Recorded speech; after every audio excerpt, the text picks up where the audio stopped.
Hey everybody, welcome back to theater. So today I want to go ahead and give you some general announcements, and then we're going to continue to talk about Shakespeare. So this is the last week for you to turn in any work that you may have. If you have any missing assignments, then go ahead and you can turn them in by Friday for points, okay? Um, I just want to say that this has been very crazy, the distance learning. I know it wasn't easy for you guys. I know you had a lot of work in your other subject areas, but I want to personally just say how proud of you I am that you guys have really stepped it up. You guys have done the work, you've ran the course, and I'm just saying that metaphorically. Okay. But I'm proud of you guys. Good job. I mean, it wasn't easy.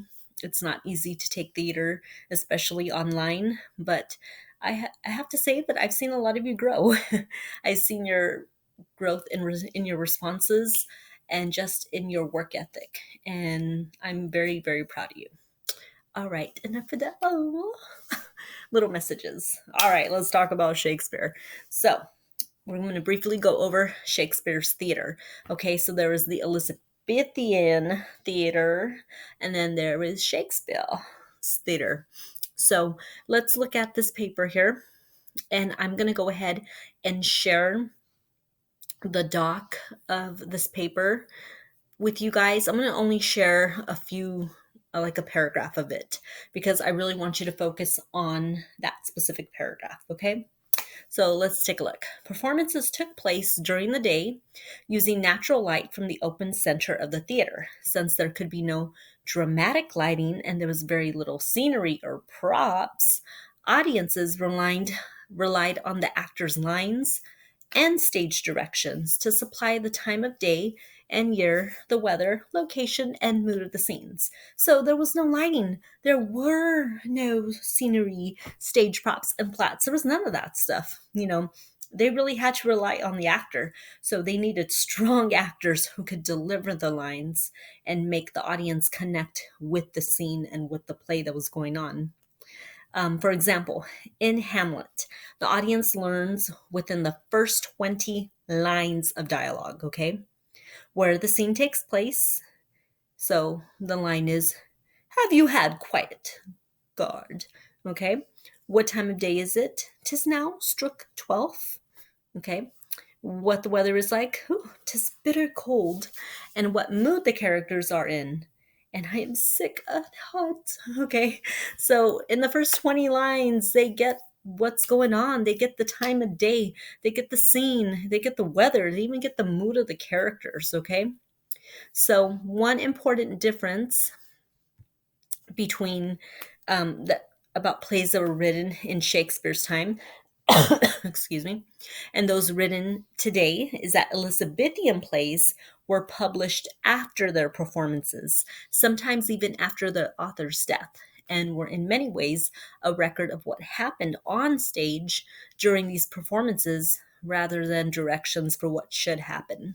So actors were allowed to suggest changes to scenes and dialogue and had much more freedom with their parts than actors today. Shakespeare's plays are no exception.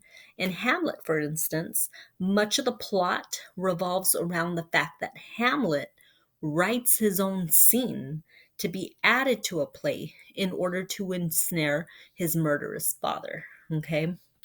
So they had a lot of freedom. Think of improv. So when we did improv in class, I gave you a time of day, a set, characters, and what your characters' motives were, right? So improv, you had to make it up as you go. Kind of the same thing for Elizabethan plays and Shakespeare's plays. So there was a lot of freedom with these particular theater pieces. Okay, there was a lot of freedom. They can decide, they could change the scene however they wanted. Can we do that today in plays? No, especially if we are producing a popular play. If we do that, we are going to get copyrighted, we're going to get fined, all this great lovely things, right? So yeah, you don't have that much freedom now, But during the Elizabethan plays and Shakespeare's plays, sorry, I have a horrible English accent. Um, I'm sure you guys can do one better than me. But, anyways, um, there was a lot of freedom on how they can work the scene and change the scene. So that's one key thing to remember about Shakespeare's plays. The actor had the freedom to change what happened. For example, in Hamlet, Hamlet wrote his own scene to be added to a play, right? To entrap his murderous father. All right, well, that's all for today. Your weekly assignment is going to be another Google form.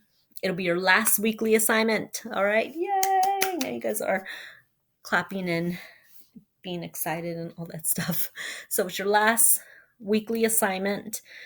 And next week, I am going to show you a Shakespeare play. We're going to break it up in pieces every single day.